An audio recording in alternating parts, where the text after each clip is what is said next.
Et le matin du 13 décembre, en me réveillant, j'ai senti soudain en moi l'envie de me rendre dans un endroit qui s'appelle le parc des volcans d'Auvergne. Dans ce parc des volcans où il y a un volcan plus précisément qui s'appelle le puy de l'Assola. En arrivant dans ce volcan, j'avais laissé ma voiture et j'étais parti à pied. Et je me demandais ce que je faisais là. Le temps était gris, il faisait très froid, et je me demandais vraiment ce que j'étais venu faire là.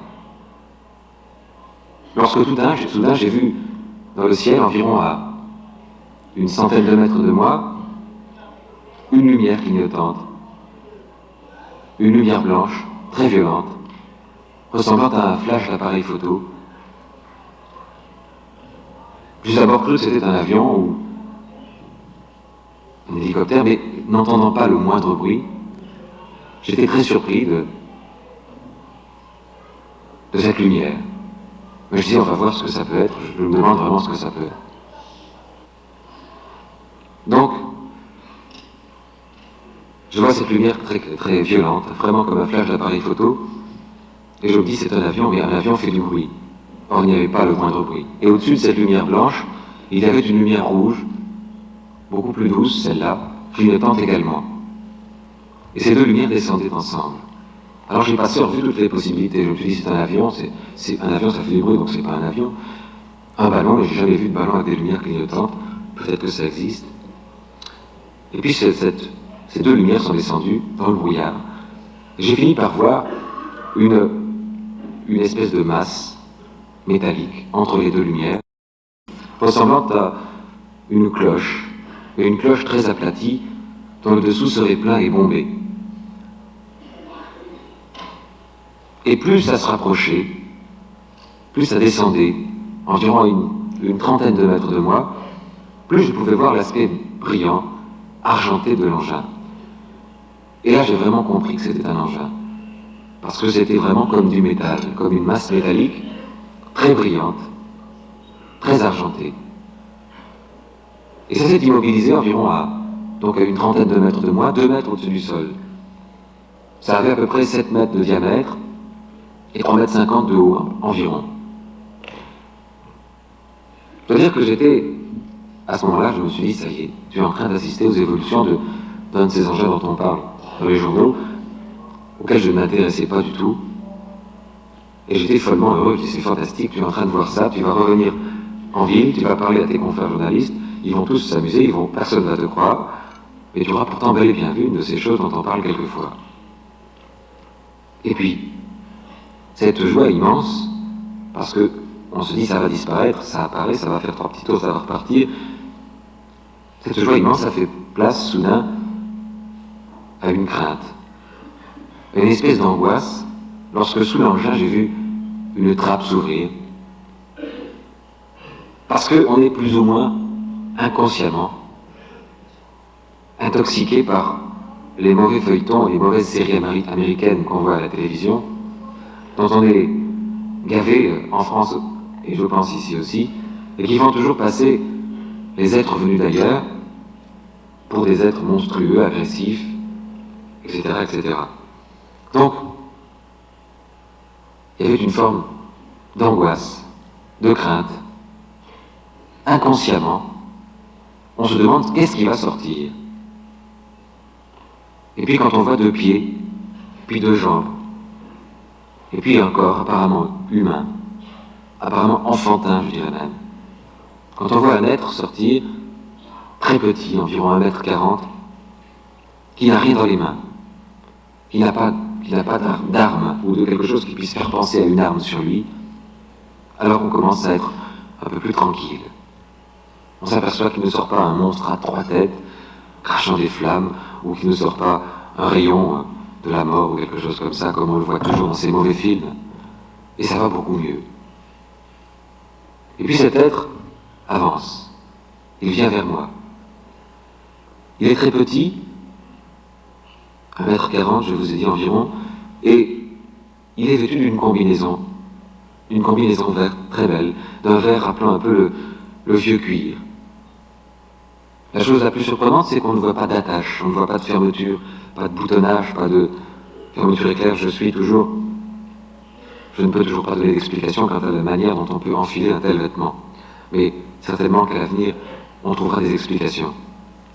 Et cet être avance vers moi.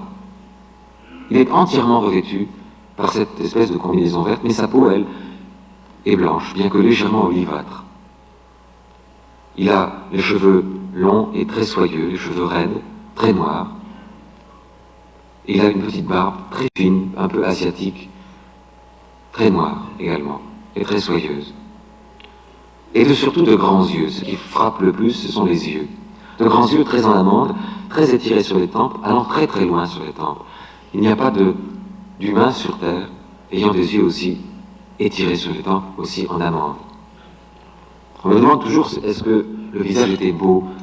Alors la beauté, c'est très relatif. Moi, je l'ai trouvé beau.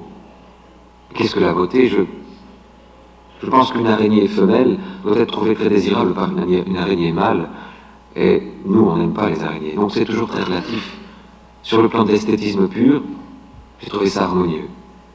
J'ai trouvé ça très beau. J'ai trouvé ce visage très beau et plein de douceur et plein de fraternité. Et cet être s'est avancé. Il y avait autour de son visage comme une vibration de l'air. Comme si j'avais été un tant soit peu mystique, ce qui n'était pas mon cas, j'aurais pris ça pour une auréole, comme on les représente sur les illustrations anciennes de livres religieux. Et il avançait vers moi. Il s'est immobilisé environ à 2 mètres de moi. Et là, il y a eu encore un moment, je dirais, d'inquiétude.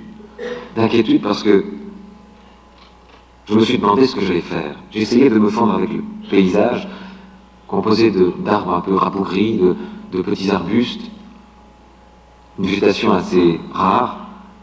J'ai essayé de ne pas bouger. Je n'avais pas envie de partir, je me sentais bien quand même, bien qu'un peu inquiet tout de même. Et lorsqu'il était en face de moi, tout près, j'ai trouvé le silence très lourd.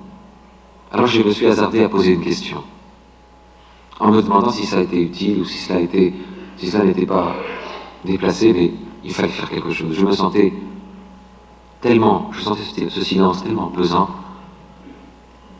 Alors j'ai posé une question, je lui ai demandé, est-ce que vous venez de loin? Question stupide, mais il faut se trouver dans des conditions identiques pour se rendre compte à quel point, même étant journaliste et habitué à faire des interviews, on pose des questions stupides. Et il m'a répondu. Au lieu d'un gargouillis ou de borborique incompréhensible, j'ai entendu une voix très grave, bien qu'ayant une résonance légèrement métallique, une voix très grave et très belle, qui m'a répondu dans un français parfait, de très loin.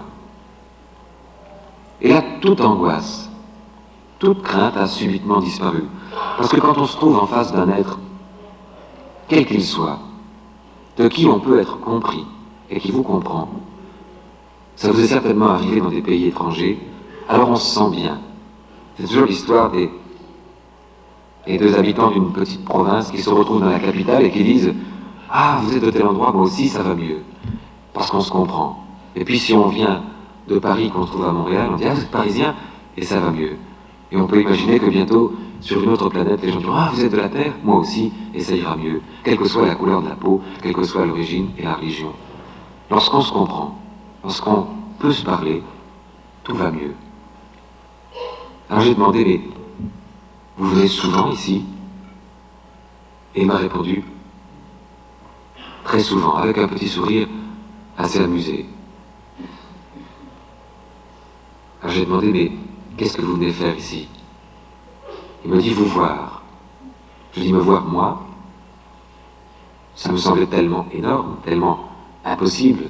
Imaginez-vous vous trouvant en pleine campagne face à un être venu du ciel dans un engin assez bizarre qui vous dit, je viens vous voir vous et pas un autre. Quand vous n'êtes pas préparé, c'est incompréhensible. Je dis, me voir moi? Je dis, oui, vous, Claude Vourillon, qui êtes marié, qui avez 2 enfants, qui êtes journaliste. Enfin, il savait tout. C'est lui qui se met à me poser des questions, mais est-ce que vous venez souvent ici? Je dis, je viens l'été, mais à cette période de l'année, dans le froid, jamais. Et il me demande, avez-vous lu la Bible? Je dis, j'ai acheté la Bible il y a 1 semaine, mais je l'ai un peu lue, mais pas complètement. Je dois expliquer au passage que j'étais élevé d'une façon très athée, en dehors de toute religion, bien qu'ayant une mère catholique et un père qui était, paraît-il, juif. Ils ont eu la sagesse de me tenir à l'écart de toute religion, en me laissant choisir, lorsque j'avais l'âge de 15 ans environ, si une ou l'autre m'attirait plus. Et n'ayant pas été baptisé, n'ayant subi aucun rituel, je me trouvais très bien comme ça et j'avais décidé de rester sans religion. Et une semaine avant, je me souvenais être allé chez mon libraire, qui avait l'habitude de me voir venir pour acheter des revues de sport automobile ou des revues masculines. Et lorsqu'il m'avait vu arriver en lui demandant la Bible, l'Ancien Testament, il m'a dit: qu'est-ce qui vous arrive? Je ne sais pas, j'ai envie de lire la Bible. C'est un livre comme un autre. Il m'a dit: oui, je ne veux pas vous contrarier, mais c'est tellement peu habituel, c'est tellement peu le genre de lecture que vous avez habituellement. Et je me souviens de son visage, que je crois que je n'oublierai jamais, de son visage très surpris. Alors j'avais pris cette Bible, j'étais allé chez moi, puis j'avais feuilleté, j'avais trouvé ça. Vous êtes venu ici aujourd'hui parce que nous vous avons incité télépathiquement à venir. Et vous avez acheté il y a une semaine la Bible parce que nous vous avons incité télépathiquement à l'acheter. Alors vous allez revenir. Vous allez revenir demain matin au même endroit. Vous allez apporter avec vous cette Bible et de quoi écrire. Et je veux vous confier un message que vous serez chargé de diffuser partout. Mais attention, me dit-il, n'en parlez à personne, même pas à vos proches, et n'amenez avec vous aucun objet métallique, en dehors de ceux que vous avez maintenant sur vous. Alors l'engin est reparti,